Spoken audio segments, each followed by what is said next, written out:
que ficou ali para a última hora a aprovação da lei para evitar o shutdown, né? Evitar ali a paralisação das atividades do governo por conta de falta de recursos, né? Os Estados Unidos estão vivendo aí esse momento, mas foi aprovado no fim ali do prazo necessário. Só que com a imposição de algumas derrotas ali para o Donald Trump, porque ele queria também uma licença para gastar. O cenário fiscal está sendo bastante colocado em discussão lá nos Estados Unidos, porque, obviamente, no mundo inteiro a questão fiscal deve ser respeitada e gera apreensão no mercado, principalmente quando o Trump tem essa percepção de muitas tarifas, muitos gastos e a possibilidade, a pedida de licença para gastar até 2029. É algo que pode culminar num ruído um pouco mais exacerbado.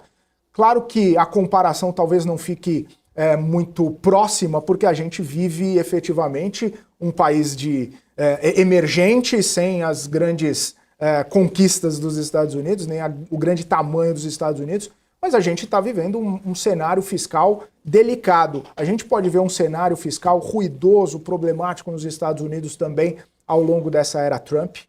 Felipe, eu já disse isso aqui e em todas as minhas palestras, em todas as minhas atividades com empresas, executivos, quando a gente cria cenários e como nos proteger contra diversos cenários que podem ser adversos, eu começo sempre com este tema.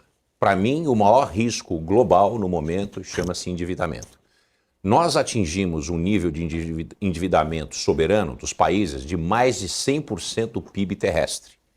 Quando a gente coloca endividamento das famílias e das empresas, nós estamos a 370% do endividamento global.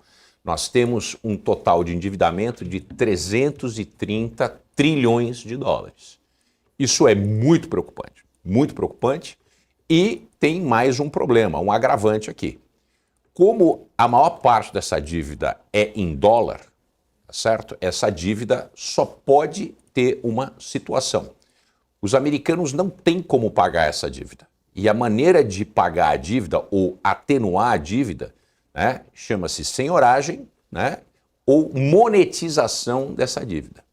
Então a preocupação que eu tenho, e eu acho que é exatamente por isso que o dólar tem se fortalecido contra todas as outras divisas globais, e isso já vem acontecendo a um certo ponto, é que nós vamos ter mais inflação nos Estados Unidos, essa inflação impacta todo mundo.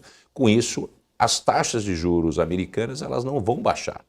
Então essa grande preocupação é o seguinte, vai haver fuga de capital para os Estados Unidos porque o governo vai ter que pagar mais em termos de taxa de juros e dessa maneira nós vamos ter uma amenização através do processo inflacionário que vai derreter esse endividamento americano de 36 trilhões de dólares. Então a grande preocupação para mim é um processo inflacionário, eu acho que a gente não viu o final da batalha do Banco Central americano contra o PCE ou o CPI, acho que a gente vai ter mais batalhas.